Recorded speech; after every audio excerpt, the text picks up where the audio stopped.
Don't want. I just wanted you. Anyway, Gordon Ramsay, last meal, great guy, love that guy, British cook.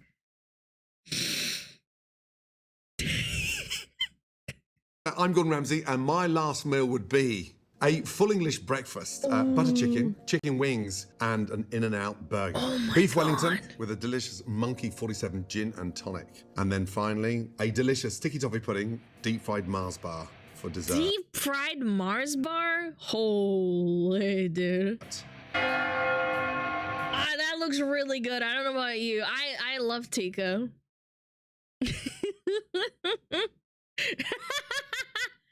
The lamb sauce! There's the lamb sauce. It's right there. It's delicious. Oh god, it's a bit loud.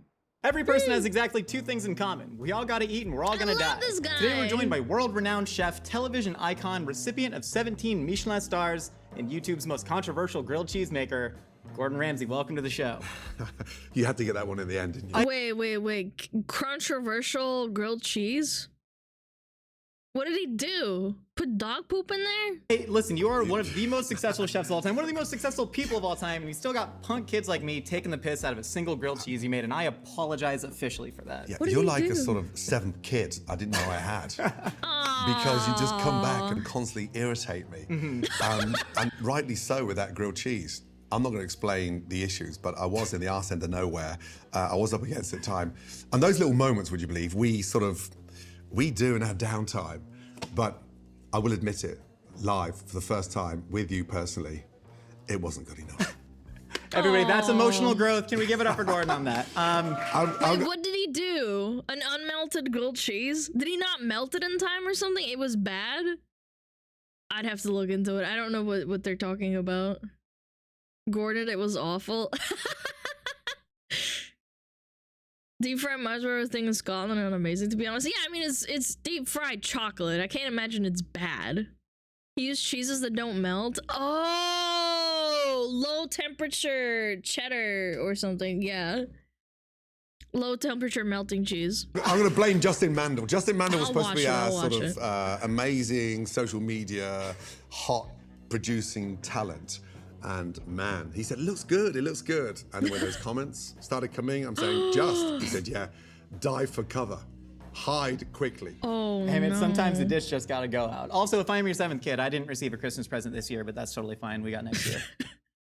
You can watch it in 6 minutes? Okay. I'll do it really, really quick. Gordon Ramsay grilled cheese fail. Where is it? Gordon Ramsay's ultimate grilled cheese sandwich? This one? Oh no! Critical. Oh wait, I remember this! Oh I remember because Critical made a video. Because Charlie did it, yes. Weren't you gonna draw? I'll do it. I promise I will. I'll do it. Okay, let me do it.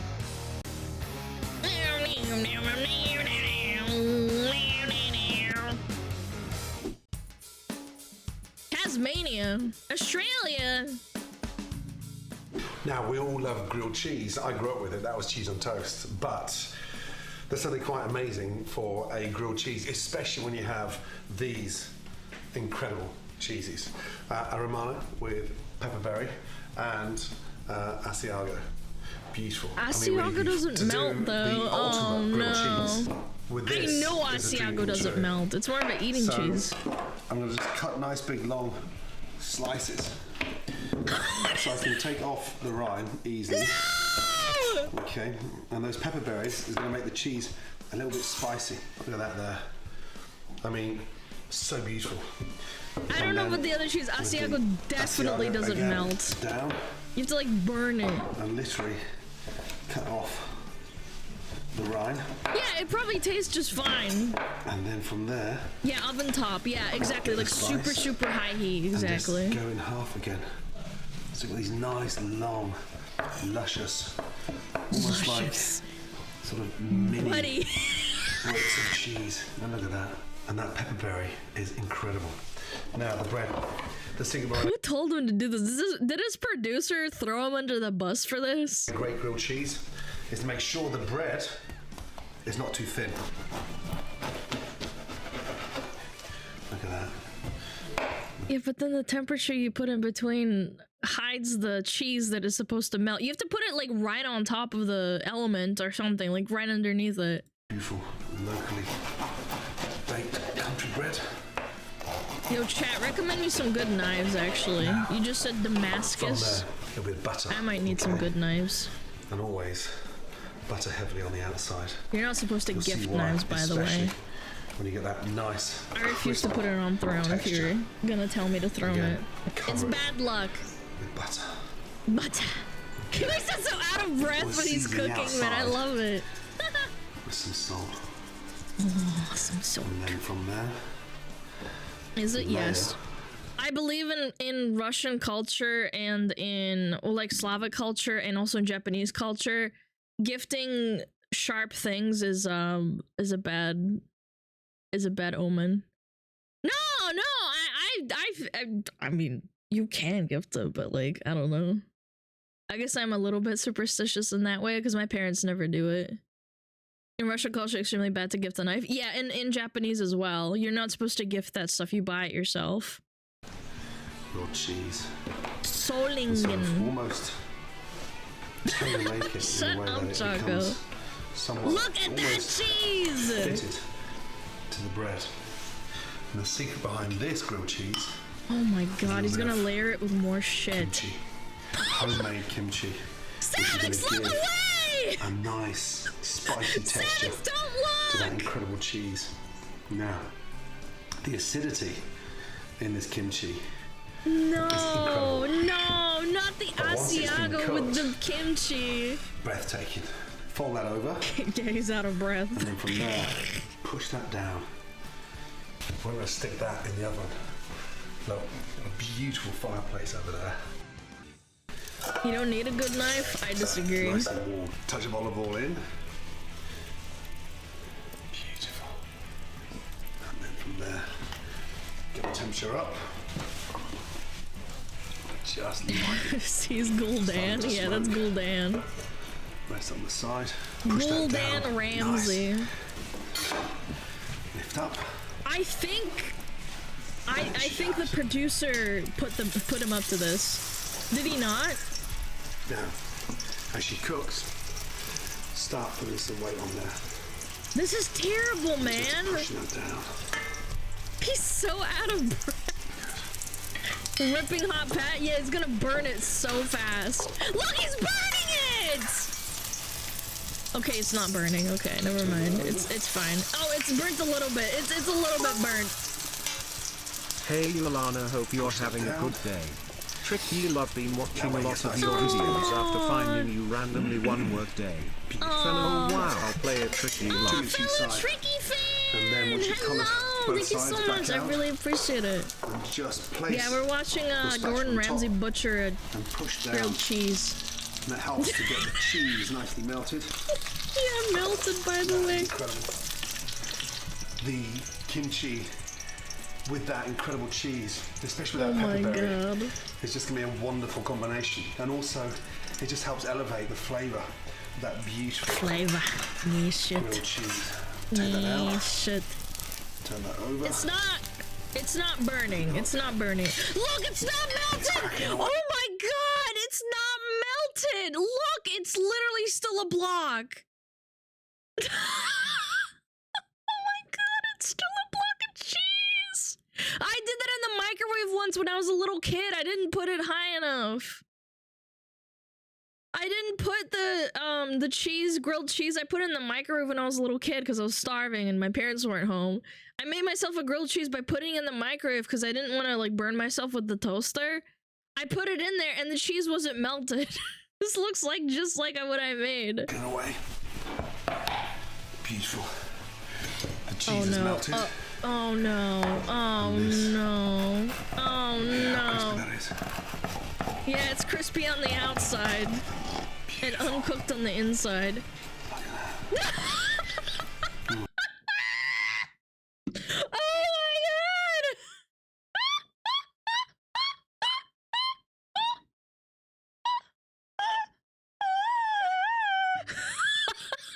It's literally a block of cheese with some kimchi in between it. Gordon, I love you to death, but holy crap, who put you up to this? This is so bad. Who in their right mind filmed this and then said, yeah, you know what? This is pretty good. I'm gonna put it on the internet.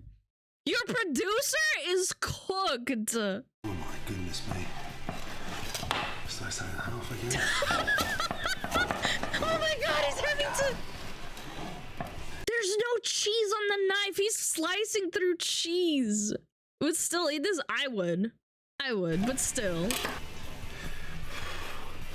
It's too very hot. Oh, it's so hot. Ooh. I bet you still tastes good though. Oh my god. Oh my god, it's so good. That's incredible.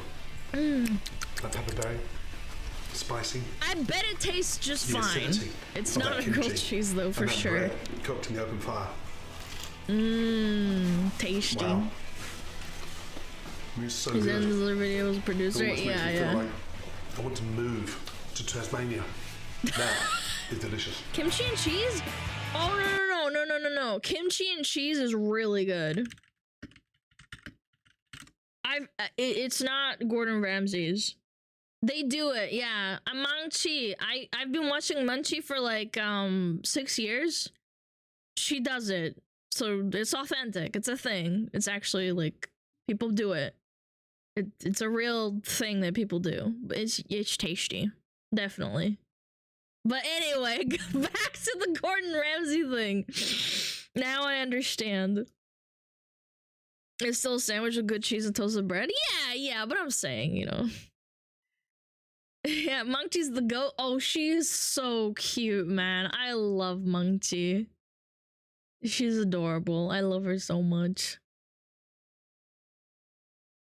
There's a really good burger that I've gotten at pastrami kimchi and cheese whiz. Sounds weird, but it's super good. Cheese whiz. I don't know about that, but maybe it does taste good. Yeah. Okay, now we're caught up. I understand. I remember now. Okay. It's coming. All right, we are eating your Shut last up, meal today. Is that Malachite. something you've thought about before? Joe, not really. I'm not a good person to sort of start talking about morbid death, and every time I've gone to see grandparents and you know, uncles and aunts that are on their sort of deathbed, God forbid, this meal's always served through a bloody tube. So I get asked this question multiple times. You're the first person I've actually sat down and spoken about. So I would like to celebrate my last meal a couple of years before I die. Wait, a couple? That's a much smarter option. Just to sort of, you know, have a look at what the party's going to run Azzy like. also. Who's getting inebriated? Who's good? Who's bad? Who's slagging me off? Who's talking well? And also, I think when it does finally happen, it's going to be a massive celebration. I hope I get an invite to that, even though I didn't get one to the Christmas party. It's coming. Honestly, I don't like I don't really like English breakfast. What's up, Weebling? Yeah. Yeah. It's too heavy. Yeah, I think having sausages and bacon and black pudding, like the tomatoes are a nice little thing on top, but still. It tastes good, but it's not for me. Gordon, for your first course, we have a full English breakfast. We have your own soft scrambled eggs with some fresh white winter truffle, 'tis the season, roasted cherry tomatoes, fried bread, a hash brown or potato. You're supposed to put them on the vine. Yeah, ding dong. It's so you can pick them up out of the pan without having to scramble around and crushing the tomatoes. Yeah, you're supposed to cook them on the vine. It's more convenient that way and keeps them as like a whole. Potato rosti, as you might call it, back bacon, bangers, blood sausage. Enjoy. Man, I'm like a pig in shit right now. You and me both. I swear to God. Just two Honestly. pigs swimming around and shit. Man, first of all, my mum would kill me if she saw me putting white truffle on my scrambled eggs. She would kick my ass. Let's get that absolutely clear. I grew up in a council estate. I'm not too sure what the reference is in the US. I just got like government housing, yeah. Government housing, and scrambled eggs was a dream. And so this reminiscence right back. He lived in to government 5, housing. 6 He was years of really age, poor. And you just woke up with the smell of bacon. Mum would bake bread. The thought of, you know, $250 a kilo white truffles on my scrambled egg, man, she would kick my ass. So I'm going to tuck in Your mom ain't here right now. He It's was just us, poor? man. Yeah, He was really poor, and I remember he was telling a story about how he wanted to be like a cook or something, and he got a job finally, like washing dishes, I believe. But yeah. He was really poor. I think his dad left him at an early age. His mom had to like take care of his brother and sister, or was it just his brother? I can't remember. He had siblings. So yeah, his story's quite sad actually, but triumphant in that regard. delicious. Thank you. That looks good. This is the Scottish diet, by the way. This is something that every time I go home to Scotland, I always get into a greasy spoon little cafe, and it's a sort of happy and a sad ending because it takes me back. But the last breakfast I had in Scotland was with my father, and it was sadly the last time before he died. Wow. But we just sat there eating an amazing full English breakfast. You grew up in council estates. You grew up desperately poor. Your dad, for a large part of your life, was abusive and a deadbeat, and your mom tried her best to provide. You seem like you found salvation through sports, through football. What lessons about mental toughness did you learn from that you took into the cooking world? Yeah, that's a good question. I think that level of resilience, you know, when you just don't have a choice to go back, you need to go forward. So that additional drive is self-motivating. His story is very inspirational. You never had. I had the added pressure of having a younger brother, 15 months apart, younger brother. that was sadly getting into drugs. So that was a moment that I was reflecting, here's the flip side of this. Yeah. If you don't get your shit together, you could be, you know, like your father and turn out like your kid brother. Oh, I have another one. I think the story of, there was a video of him reaming out one of his cooks for doing drugs before a shift. And he told the story about how he had his brother who was getting into drugs. It's quite sad. But they're good now. His life is very, very poignant, I would say. So you take that drugs are negativity banned. and you use that, you know, Is poignant the right area, word? a moment in your life to springboard, to get the hell out of there. And that sport, connect, driving the team, captaining Making the up team, words. being Shut super your on it, mouth, Malachi. self-motivated. Shut your really mouth. plays well, especially when you're running a business. No, You absolutely. got to establish a leader.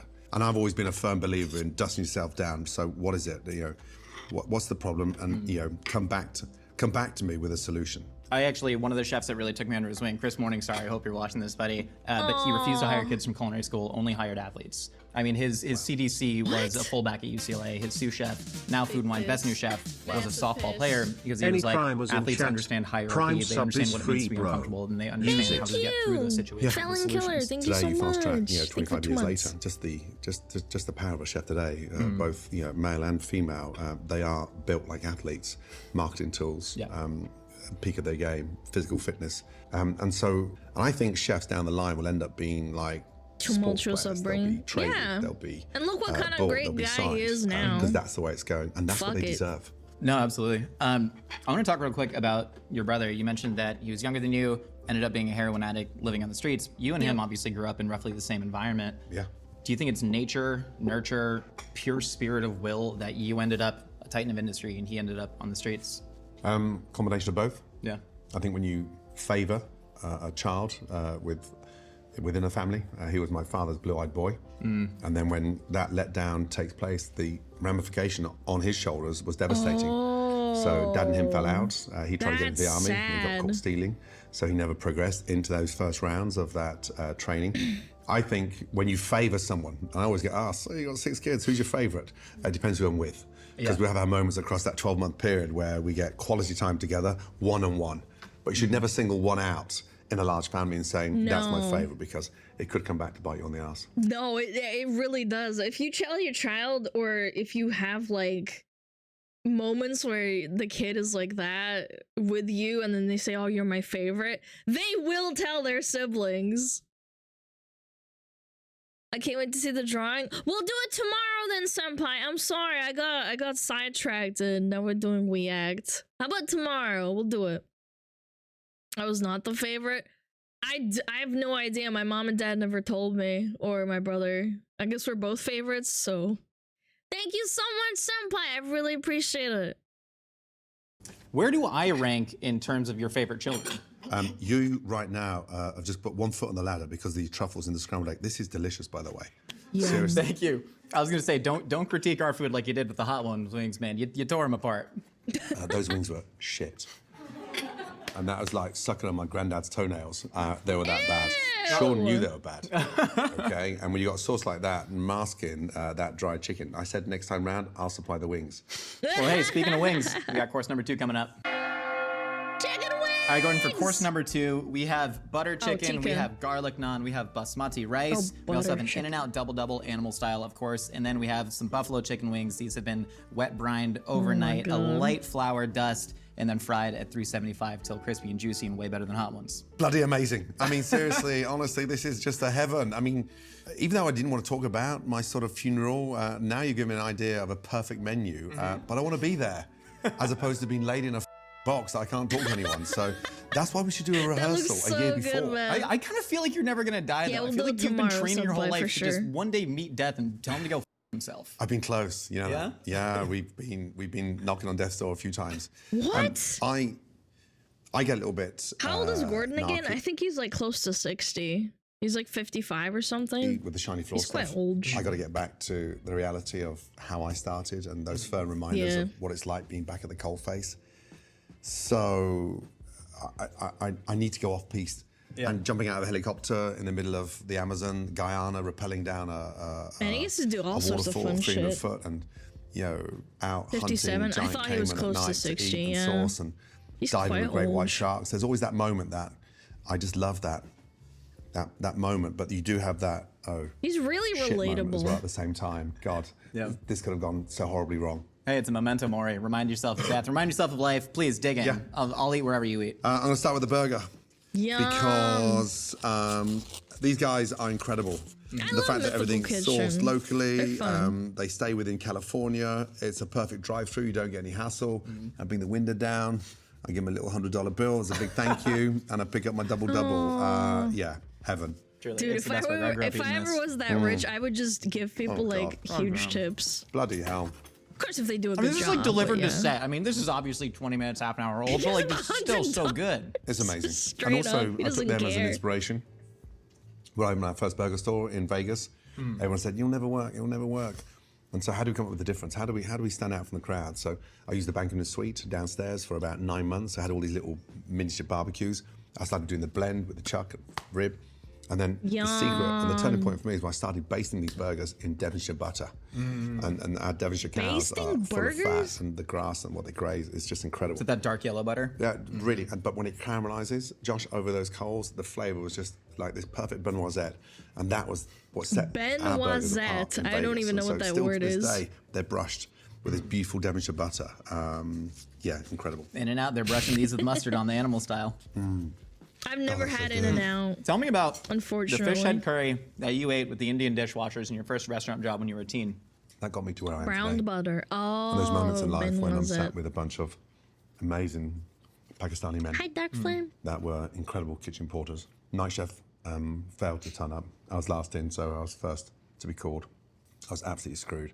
3:30 in the morning, I was just coming to like the sort of 21st hour, 4 hours to go, set all the trays up for breakfast.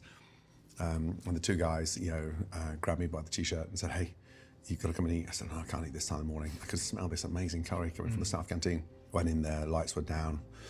There was water in plastic beakers in these bright orange cups. And then they just handed me this incredible salmon head fish curry. I kid you not, it was a Wow. turning point because I just could not believe I'm cooking in this 5-star hotel. The food is shit. And now with these kitchen porters, they've just given me one of the most flavoursome curries. There was that moment. I was respectful, then wanted to start working more nights after that. But when I left that shift, I'd picked up a catering magazine, one of our trade mags, and on the cover was Market Pierre White. And still to this day, every time someone mentions curry, and even to understand how to make one properly, I had a respect for the guys that really took care of me. I went to India. And whilst we were filming it for the TV, but the real reason was to pay respect to those kitchen porters that made that salmon head fish curry. I watched the whole documentary on the India thing. That was in 2000. I think it was like 5 or 8, somewhere between there. Really good show. I would highly recommend it. Maybe we'll watch it on stream someday. It's really cool. Because that was a break that I never saw coming. And I seized the moment, left at 8 o'clock in the morning, ran over to the train He's a station. really good jumped on the storyteller, shuttle, man. Got to Marco about 9:30 and told him that I just finished an all-nighter and I want to work for you. Incredible. Well, please dig into our butter chicken curry a la Burbank. Oh my God, amazing. And the secret about this is the butter chicken is the tomato gravy. really good at It's storytelling, fragrant, man. It's got a nice sense of garam masala and it's not too rich.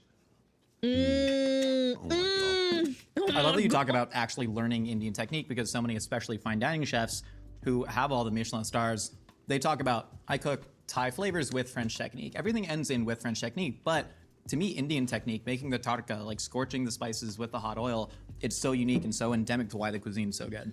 Yeah, but also Very it's fragrant. part medicinal in terms of how they grew up. After coming out of Rajasthan, I went down to Kerala. Yeah. And I Hi, spent 10 days in an Miku. ashram. And I thought I understood We don't talk vegetarian about cuisine. it. But oh my God, the local villages sent their kids to schooling there. And so the discipline with these 8, 9, 10-year-old kids and the way they were cooking was incredible. That's what I need to do, Josh. And even though everyone thinks, you're at the top, why are you doing this? No, I need to continue adding chapters and I can't let go, especially the learning techniques. He's always there's something learning, quite nice man. about being schooled, but also you have to have the humility to be downbeaten because it's easy at the top. Do you think you're sort of, eat a chicken wing. I'll ask uncomfortable questions later.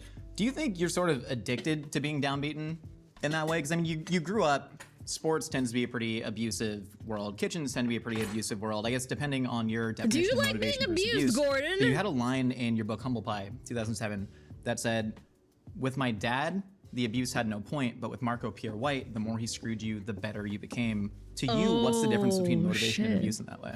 Yeah, it really depends on how you are and how you perceive that individually.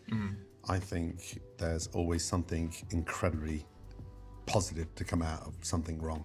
And so being on my ass in life and having that sort of daunting, thought, shit, can I get out of this council estate? Can I get away from my dad? Can I better my life? Can I make a better life for my family one day? Works for me too. Because right then you're selfish, way, you're focused, yeah. and so you're driven. And so whether you're on a basketball court playing for the Lakers or in a Super Bowl or in a top flight kitchen, the price to pay for that knowledge is ruthless. And After this, I'm gonna show you guys what Gordon Ramsay looked like when he was 20. It was so cute. No wrinkles on his face, all his blonde hair. training ground before you get to those it's big really moments funny. Is horrific. Seeing it after and this. so you have to be prepared to take the consequences. And with Marco, I took the consequences. But I never complained Marco about Pierre that. And all that grilling bullshit him. about he made me cry. We still laugh about it now in terms of, and I told him on many occasions, Marco, stop dining out on that one. And people ask, what was he really like? The guy was a genius. The guy was an absolute freaking genius. 19 years of age when I stood by his side. And so, He was only, what, 25, 26 at that time? 6 years older than me, 25. God, that's like a horse my walking God. a dog. It's incredible. Crazy. Yeah, delicious. Thank you. You've also said that the restaurant industry has lost many chefs to Horse addiction, walking a suicide, dog. depression. Those are all things that are called diseases of despair. And one of your chefs, David Dempsey, also suffered that fate. What is it about restaurants that uniquely foster those problems? And also, how do we fix it? Yeah, God, that's a tough question. First of all, you're never going to fix that overnight. I think the frustrating part is a bit like sport. Everyone thinks it's a cool image and it's a rock and roll image, but it's not. It's a trained, mentally, physically adapted Tiring. mindset. And so those that can't get Relentless. there think that some controlled substance will help you get there. If you turn around and said to me the talking night, about that. we had dinner at Harvey Nichols the night he died, I'd never have believed you, because this guy was just so hyped and energetic and excited, and I started to realize, that he had issues, but nowhere near of that magnitude. And so it's not a rock and roll lifestyle. It's a complete, controlled, disciplined environment. And I we spoke love earlier about the Anthony discipline of chefs Bourdain. today. It's on par with athletes. And so a lot of individuals think that you need that substance because it's rock and roll to stay at that level. It's absolute bullshit. Dude, he passed It's the years worst. ago. Where have you been? And that's the downside to the industry, because when they're not making He it, passed years ago. and they get depressed and they get mentally scarred because they haven't achieved what they set out to. No one's managing their expectations. Yeah. And so you can't dream of playing in the Premier League unless you're good enough to be in there. It's the same as cooking. You can't. Dude, streaming and content creation is just like that. It's so oversaturated and people beat themselves up all the time. Oh no, I'm never gonna be popular. So yeah. Dream of cooking at 3-star unless you're cut out for that. And I think the sad thing is there's no fast track. You don't get catapulted overnight. There's no such thing in any success. And so it's rife in the industry, and that's what led me to make that documentary and going to Honduras, Colombia, and then making that shit. And 3-star Michelin cocaine was just a real eye-opener and scary. I mean, literally, because it was petrifying to how easy we made it and to how quick we got it. And then to see 37.5 tons of it entering the UK. Unreal. Holy And crap. I lose a chef because he's taking a couple of grams after we had dinner. Yeah, mortifying. It was interesting. You said that one of the reasons people get depressed in kitchens and turn to substances like that is because simply they haven't made it, they hahaven't achieved. Do you have any regrets putting with the too way much that you've pressure on acted? Say, going themselves. back to the Boiling Point documentary about the way that you've acted in high pressure situations. No, not at all. No regrets. Have I handled kitchens completely different? Yeah, of course I have. I got trained like that. Yeah. So certainly not playing the victim. Didn't know any better. Of course. Certainly couldn't never run a business. But boy, could I cook my ass off. And the biggest thing I ever did when I won my 3rd Michelin star was I stood back, reflect, review, divide and conquer. What a man, dude. You get 3 Michelin stars, and instead of it getting to your head, you're just like, all right, hands off. I'm gonna take a step back and be humble, man. Not a lot of people do that, even with like getting awards and stuff. 3 Michelin stars is insane. What a guy. What a guy. Hand the reins over. You look at people like Alan Kessup, what's Ducasse and up? sadly the late Joe Robuchon. They've got 4 3-star restaurants. They haven't been anywhere near them for the last 10 years. Yeah. And so I go back to those days at He's Joe the Robuchon's goat. kitchen, and I thought Marco was tough. This guy was an absolute nutbag. And if it wasn't copper pans, it was plates. And the kitchen was a bit like this. We were all behind this line. There was 12 of us stuck behind there. And then opposite the hot plate, there was this toilet. And I was bursting for a pee about 9:30. I hadn't set the last table, and there was a key on the pass, and so I grabbed the key, ran into the toilet, and came out. And I got absolutely pummeled because it was the toilet for Michel Robuchon, and no staff were allowed to piss in there. And so I didn't quite believe how sort of weird that was. That the cooks need to pee, That but is we have to go so outside bad. down the hallway. I thought I was just being super quick, but man, I got the biggest bollock in my entire life. And so at the time, you didn't think much of it, but it's not till you reflect later on in life, you think, Jesus Christ, I'm getting screamed at because I pissed in a toilet. You know, I didn't shit that on the is side. weird, man.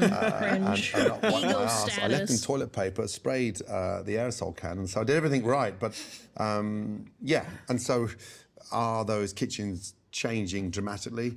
Is Don't worry, it the chat. same You in can every piss in my 3-star? toilet. They're all different. Yeah. And they have different ways of getting I'll the best let out of you. You know, from Marco to you, down to people like Claire Smith. Hopefully, with each successive generation, What? it I'm gets being easier for nice. those below you. But I mean, studying the sort of methods of the CIA and just how these culinary schools work over here is depressing. Because these kids go into these culinary schools. He said he was holding in a pee, and the guy that was his boss yelled at him. Come on, I would let you pee in my toilet. Okay, relax. They get I sandbagged would. with I'm a 50, nice 60, person. sometimes $150,000, $200,000 loans. They come out after 2 or 3 years. They can't take a job that they want to learn. Yeah. They have to take a job to pay and rid the debts. And so their career is sandbagged. And that's frustrating. So we have to turn that on its head. And these kids should be coming out of that 3, 6 month, 9 training schemes into businesses for their career, not to grade their loans, because it's detrimental. It's counterintuitive to the future of the industry. I mean, for as many people as complain about your rough edges on TV, yelling at, you know, bullshit restaurant owners, you seem like you care so deeply about, one, the people in the industry succeeding, and 2, the industry as a whole. And I deeply admire that. Yeah, it's a tough one, isn't it? Because Kitchen Nightmares is a tough love scenario, and I'm screwed either way. When they're successful and you relaunch, you don't get praise. When they close and fail, you get Not just blamed. cooking. Yeah, I agree. But let's not forget, they asked me in. And behind me, I've never ignored it, but I've got an amazing culinary team. There's a great art team. There's shit hot producers that really know their stuff. And we've done our homework before we get there. Well, I don't know about the grilled cheese producer. I hope that guy got someone better have taught that grilled cheese guy a lesson or something. Just told him he's cooked. I get in there. I have to eat shit It was a foods. crime. I'm telling them truthfully, and they're looking at me like they're a bit, wow, how can you be so rude? No, that's not rude. I'm being honest with you. Get your shit together. And you can't save everyone. I try so hard. Yeah. I literally try so hard. I've been accused of carrying mice in my pocket to sticking a mouse in. That's what that was. I thought you were just happy to see me. No. But, and then all sorts. He's so cheeky. Of, fire alarms being set. I mean, the shit we get from that show. I walk away and I'm like, get the Pepto-Bismol out. Start working on the stomach ulcers quickly. Ready for course number 3? There's more food. Oh, there's so much more. Jesus Christ! This is not a funeral. This is a feast. It is a feast. Going Oh for my course god! number Look 3, at we that. have your beef Wellington. We cooked it exactly to your specifications. We have a tenderloin cooked to medium rare, surrounded by mushroom duxelle, wrapped in prosciutto, wrapped in chive crepe, and then wrapped in glazed puff pastry, a little bit of flake salt and thyme on top, and of course a red wine demi on the side. Then we have your Monkey 47 gin and tonic made with Mediterranean tonic water and a fresh lime wheel. Mate, it looks majestic. Wow. I mean, honestly, That this thing looks lost its way back in the 90s. And so when we first opened Claridge's love in the this. 2000s, I wanted to sort of be a little bit more sort of disruptive with the retro. And I'm fed up with that old fart mentality that nothing should change. Our job was to change it. And so this thing Yeah, imploded. so true. I remember the general Decision. manager turning around saying, you got a £21 lunch menu. You're degrading the hotel. It's too cheap. And I said, Monkey no, what? Monkey we're filling the Gin. hotel. It's a brand. This place is a ghost town. We're Brand of filling gin. it. And this was on the menu. It's just and called it was Monkey. absolutely flying It's out. the And brand now name. it's a Wellington sensation. I mean, the amount of shit that I get on my phone with Wellingtons, some of them look like my granddad's slippers. Some of them look like the inside of my granddad's underpants. But the other ones look beautiful. And this, I can tell you now, looks stunning. I give all credit to Trevor. Trevor actually did this. I just sat Man. back and watched. Shall I? Absolutely, please. Beautiful. Oh my so, God, I can't it's wait to funny see this. because the chef's cut is this cut, the first cut. Yeah. Okay, because that's the bit with little beef in there. And we can't give that to the customer because that's the bit that's always sandwiched. But we used to save those bits for the end of service.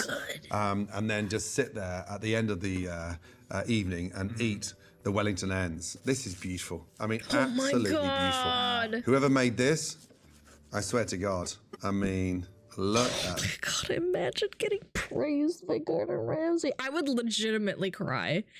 If Gordon Ramsay said my Wellington looked good and that it was to his standards, I would legitimately burst into tears. That, baby. That is beautiful. One of my favorite restaurant memories is served a private dinner, and we had about 50 mason jars that were filled with foie gras torchon, and we took it all out, and I was instructed to scrape it all out into that's a large beautiful. bowl. Thank you so much. And then we just took leftover biscuits, and we sat there drinking the dregs of bottles of wine and swiping biscuits and foie gras torchon. See. And Oh my God, we used to do a beautiful foie gras sauce with chicken wings, and then for our dinner Where's the sauce, at Harvey's with Marco, Jake? we used sauce. to eat the dregs of the sauce and the chicken wings, and that's why from an age of 19 I love chicken wings. And then this looks beautiful. dig in. Oh my goodness, A little thank bit you. of red wine demi on the side, of course. Amazing. Wellington? Beef Yes. cooked beautifully. Beef Wellington. It's funny, I remember getting my mum up Look how to the tender launch it at is. the restaurant at Claridge's, and I made one of these for her, and she sent it back.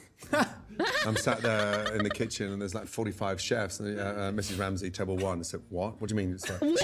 She's joking? She's taking the piss? She said, no, she wants it more cooked. I'm like, fuck. My mom would do something like that, man. My mom would send my own freaking food back if she could. Holy crap, that is so based. This is completely like there's an episode of The F Word with Gordon Ramsay where he cooks against his mom. And then the judges who are there are at the restaurant and they have a cook-off, right? And then they pick who's the best one, and his mom beat him. Yeah. Yeah. You know what you're talking about? They hit the cook-up with his mom-in-laws. Yeah, exactly. I can't remember what it was, the dish, but it was really funny. And she was just like, he, like laughing at him. And he was like, all right, I love you, Ma. I don't want beef Bread with blood in pudding, it, yes! Gordon. I need It was beef bread with flavour. pudding. I'm like, Mum, you can't overcook a Wellington. She said, well, then don't serve it to me. I'm like, oh my God. Michelin critics got nothing on Mrs. Ramsay. Damn. Honestly, Mrs. and she was Ramsay, staying, brutal. they very kindly put her up in the penthouse suite, and she got into the suite, and the butler was knocking on the door and said, Mrs. Ramsay, can I run your bath?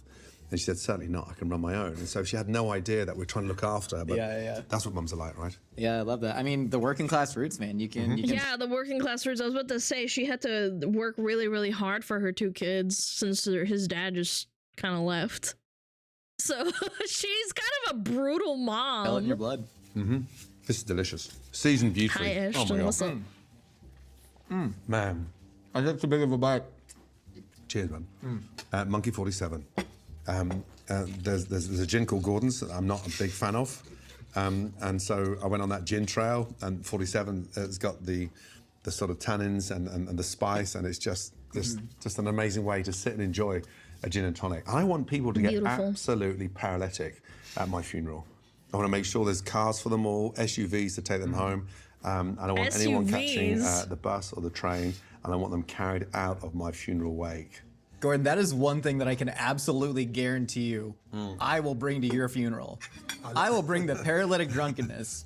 I once showed up to a Hanukkah party with a beer bong and 6 bottles of Manischewitz, and they were gone, and that funnel was stained purple. Believe me, you. I don't think of dying. Cooked beef well done because it's usually 57, cheap I've just beef. turned That's a 57. good point, I feel actually. That's better, probably stronger than I did why. at 37. But surely it's gonna come for you one day. I mean, not in the near distant future, Josh. Do you know something I don't? No, I know that we all struggle with mortality, and I know that some people really bury themselves in work, and they bury themselves in the shit, the pain, the suffering to distract themselves from death. I'm not saying you've been doing that. I No, I do find that. the balance. I do I find that. the balance. My escape is either doing triathlons and half marathons, Ironman, and then the guilty pleasure. He really loves suffering. He does triathlons and marathons for fun. This guy's insane, man. Because Holy. then you are 30, 40 meters This guy's under. You've got great crazy. visibility, and you're answering to nobody. And it's the best feeling in the world. You're just hearing your breath, nice and slow, looking at the depth, checking the gauge, and then just looking for the next big shark. So you never meditate on the Cool. idea of death. I mean, you are surrounded by it What's special constantly about with the it? sharks and the narc. I think it takes a special person to go on a run every day for that long. I can understand like a couple of miles, but 10 kilometers is nothing to sneeze at. Goes and all that. But do you ever actually meditate on the idea of death, on what your legacy is going to be, on what the feeling of nothingness is? No. Gordon's Giga Chad IRL. Do you True. have any idea how busy I am, Josh? I'm saying that's by design. Yeah, of But- course. Yeah, I know, but we find the balance. It feels Sure, good sure, though. sure. Yeah, you love You the have pain, way don't too much you? time on your hands, young man. You're right. You need to work harder and get some more wrinkles on your face. Man, sign me up to work as a commie in one of your restaurants because I'm sick of thinking about death. I just want to grind at this point. Listen, we're all going to die somewhere down the line. Young I'd like it to be a quick, man. painless death. But we've just extended the family, you including, and so now 2 SUVs going out to dinner and the shops. So I think I call shotgun. just finding that balance and eating properly, because chefs have the world's worst eating habits because we graze. And any chef that would tell you we Yeah. sit down and eat dinner before we go and cook dinner is absolute bullshit. Trash record. My mom, she's not a professional chef, but she's like a home cook and she cooks all the freaking time. She says she hates the one thing about being a chef is that you graze because you're a chef. Yeah, but just My mom just cooks literally all day, like 12 trash hours raccoons. sometimes. Trash raccoon. You're a little raccoon roaming around the kitchen, grabbing things with your little claws, eating them over the trash. They stink, raccoons. Chefs stink? Are you kidding me? Yeah, but Yeah, chefs do BO. stink. That's after a hard night's sweat, right? So we graze 4 or 5 times a day, tiny bowls. And Yeah. I'm a firm believer in going into service on your toes, like ballerinas, nimble, on it, fast moving, and tasting everything. Then you perfect. True. You'd make a great chef. Yeah, thank you. I'd honestly, I was choosing between going into the restaurant world and going into the media world. And had it not been for a relationship that I was in at the time, where I decided I wanted comfortability, I would have jumped into the restaurant world. And then I always wondered the alternate reality, what would have happened? What do you think would have happened if you would have been a footballer? Yeah, I mean, that sadly got taken away from me at an early age. And then, of course, What in your early happened, though? 30s, you're sort of, you're out. In the What happened to it? Did he get hurt or something? I think he did, if I remember correctly. He hurt his back or something? Injury? Yeah. It's like jogging my memory. He was gonna be a footballer. He was a promising career's done. You footballer got at sort of like 10, age 12 18 or years something. At that level, so you got to make it. But I was more worried about a girl I was seeing at the age of 19 when I just got to London, and she said, "I've got you a great job, and it's working for one of the banks, and it's 7 till 3 as the head chef." I'm like, what? Corporate dining, 7 till 3? JJ, you got weekends off and 7 nights a week. Don't be a chef if you want to take that role. Don't do that. Yep. Learn that craft. But I did think, do you sacrifice the relationship that you're in love with this amazing girl for your career? So you sacrifice that moment in a relationship. Oof. Otherwise, you could be running a 3-star Michelin restaurant today. And then all I got is this show. Thanks so much for stopping by. No, but one more question. But is that you pinned it on the Tore a personal ligament? relationship that Ah, you that's couldn't brutal. sort of dedicate that time? Through the lens of that relationship, it was a different That's person that I cute, thought I wanted to man. be. I tried to suppress those parts of me Right. that loved being constantly under pressure, that loved the intensity. I tried to convince myself that I was somebody who, no, I should live with balance, and that is not for everybody. No. I dropped out of college. I could not. Once my sports eligibility was up, Yeah. I couldn't bring myself to go to class. I tried working a full desk job in 2 hours there, and it is literally physically torturous. My skin crawls. But when I'm working Why does that? Oh, that just literally hit me in the head, man. I'm trying to get out of it. I can't do it. I can't sit in the chair for fucking 8 hours. I have to be moving. I feel that so much. the line, when I'm in a weight room, when I'm doing conditioning, it's the happiest I am. My mind goes blank and I can just move. It's almost like you're in a fugue state. It feels natural. That's the ADHD, Yeah, it's man. interesting. Because I absolutely adore pressure. Yeah. And whether it's going live, whether it's cooking, an amazing Yeah, event. you like the pain. Or whether I it's like behind the the pain line too, at 3-star Gordon. Michelin, and I you're feel just, that. all of a sudden, you're fucking thing conducting stuck. this orchestra of utter perfection. Stuck And ass bitch. there's those moments that are sort of captivating that it doesn't get any better than this. And that sacrifice is all coming into these last 3 or 4 minutes when it's just all coming onto that plate and this canvas just takes on a whole new meaning. You need to be absolutely driven and semi-selfish. And that's hard for Yeah. people to accept. Selfish, because you've got to get from A to B, and then B jumps very quickly to D, Yeah. F, G, if you get it right. Gordon, for your final course of the final meal of your life, you got sticky Desserts. toffee pudding with a perfect vanilla ice cream cannelle on top, a little bit of edible flour, and then the complete opposite, a deep fried Mars bar served on newspaper, aka fish wrap. Man, honestly, I want to find out which knobhead put together deep fried Mars bar. Just when Scotland was breaking through and becoming a sort of pillar in European cuisine, some idiot comes out with the deep fried Mars bar. Guaranteed they were pissed as a fart. Got home one night, thought they were getting some fish fingers from the bloody fryer. It was frozen Mars bars, and they decided to coat it in some batter and deep fried it. But this thing blew up in Scotland and became Yeah. And it blew up in Australia and New Zealand too. Yeah. Pissed as a fart. almost like a staple in the Scottish diet. You don't know what a Mars bar is? Mars bar is a candy. Unreal. And so you put it on your menu for your last meal out of spite. Yeah, just to realign the Scottishness in me. But it's a crazy idea, and it's sort of like a Snickers bar. But look at that. I mean, honestly, That is. no. That I mean, It's just a different no, type no. of Look at that, Snickers Gordon. bar. Yeah. Cheers, buddy. Cheers, my man. Cheers. Disgusting. Disgusting.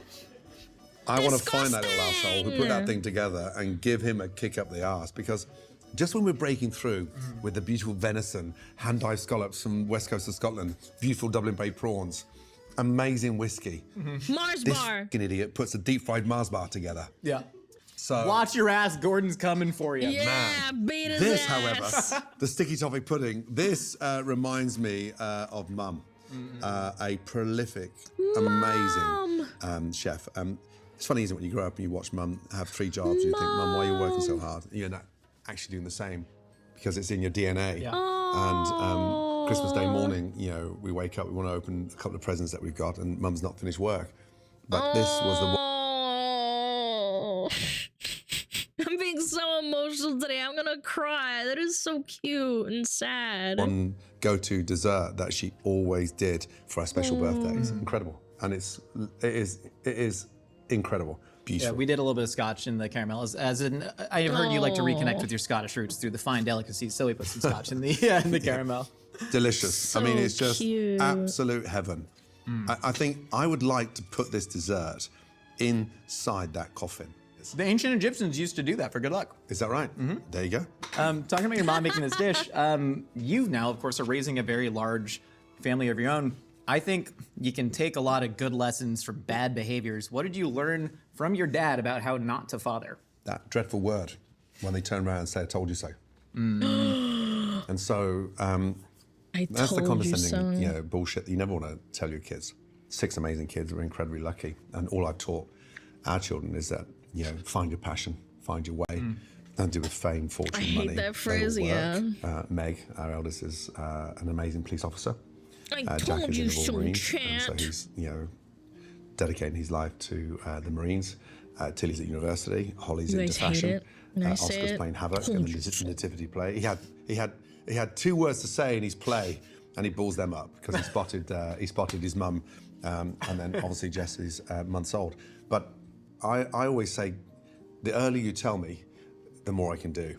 And so, unlike my father, I didn't have a close relationship with him. He was always the condescending type. I told you so. Kids want to hear, what have we got? How do we salvage? And what's the comeback? And honestly, that comeback for me has been my life, because that journey upwards has been one of the most exciting journeys, because I still feel like I'm coming back from that moment. And every time I teach these kids a lesson, and we're allowed to make tiny mistakes, but just don't repeat that mistake. That's beautiful. It's like simultaneously having that empathy, but also that drive to push them. Because if you wanted to, you could have raised, I think there's a British slang, toffee-nosed? Yeah. Toffee-nosed little shits? Yeah, little shits. Yeah, no. It's funny, isn't it, when we used to start traveling and, sitting in amazing business or first class, I'd always say to them, think what you could do with the money when you get there. Yeah. We're all getting on together. We're all bloody getting off. And if you think we're paying, $10,000 for a business class ticket because you're a Ramsay, forget it. Turn right. Every time they got their allowance every month, a couple of $100, if they saved that up across the 12-month period, I would match that at Christmas for them. And they've got to stay true to their form by saving every dollar. Oh my god, that's actually really smart.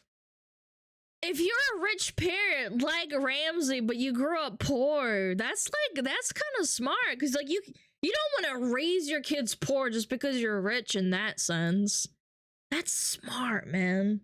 That is smart. And so when you start that practice at sort of 10, 11, 12, 13, they got their part-time jobs, all of a sudden their minds are focused about their career paths. And so, yeah, that was the opposite the way that I grew up. Discipline. And so, they are Don't wanna super raise them disciplined, spoiled. and they are on it, man. I'm also curious what you learned about the That's strength of cute, your man. family from the death of your unborn son who passed it at 20 weeks in the womb. Yeah, that was awful. That kind of They had a miscarriage. situation Oh, that's sad. was I didn't devastating. know that. And it was incredibly moving to see the tightness. And then, any woman having to experience that was just awful. But what it did do, it made us incredibly closer. And so we'd never have Oscar had we not lost, Rocky. And so now with Jessie, and so, there's positivity coming out there. I'm But gonna it's just freaking cry, man. amazing how you It's so bond. sweet. That room, we were closed. It was no interruptions, and we just had that moment together as a family. And those moments are powerful How because sweet. it unites. And it was a touching moment. And every time someone meets our kids, they always say, "My God, I can't believe they're so normal." Yeah, they are beyond normal. humble, and They're wonderful. I suppose the only worry I've got is that no one wants to cook for a living. I think I've scared the shit out of them all. So it's like, Wait, hold on. What if you had another son who, say, just expressed regret about maybe not cooking for a living? so there you go. But Tilly's sort Does of. your hair go like that? Tilly's getting there, but That's cute. they have an amazing appreciation Tilly for life is and his oldest, I respect. think, But no? when they go to the restaurants without us, they are super polite. And I was desperate to realign myself with a family that was the opposite to what I grew up with. And so everything I saw and witnessed, I did the opposite with my family. Say when death finally does come knocking on your door, know that all 7 of your children stand on their own 2 feet. Gordon, you ready to get in the lightning round? Yes, what is that lightning round? What is that? I just like to ask you a couple questions. Yeah, of It'll go course. fast. Other than The me, who's third the one oldest? person dead or alive Okay. you'd share I your thought she was actual the last meal oldest. with? Oh God, that's a tough one. It's got to be my wife. What song do you want played at your funeral? It's got to be Adele. Set Fire to the Rain, because that's been my life. Adele? It's Outrageous. hot, boisterous, and bloody exciting. And I'm there, rip shit off Jen. Who's the one footballer you wish you could have slide tackled? I did it once in the back garden on New Year's Eve one night with David. I would say David Beckham. Love that. What's your biggest fear? My biggest fear is getting old. How many Jamie Olivers could you beat in a fight? If you need clarifying answers on that, I can tell you. But how many Jamie Olivers could you beat in a fight? Oh, I'd give him a 9-round head start and tie both hands behind my back. I'm not worried about him. What's your greatest regret in life? My greatest regret in life, not doing a sub 10-hour Ironman. There's still time. Mate, there is. There is. He's almost Which Burbank 60, parking lot man. would you want to wrestle me in? Who wrote that question? Who wrote that question? That wasn't me. You got your choice. Bob's Big Boy, 7-Eleven, Pinocchio's Italian Deli. You choose. I'm there. I would do it on the count of In-N-Out Burger. Yeah, with a double each side. Gordon, thank you so much, man. Incredible conversation. Friends of Jamie Oliver. Of course, and everybody, make sure to check out Gordon's YouTube channel. Check out this new show, Idiot Sandwich. I'm on there cooking sandwiches with Rhett and Link, and what a hell of a time that was. Before then, Gordon, if you want to say your last words to that camera right there. My God, my last words. I've eaten so much food, honestly. Right now, I need a big shit.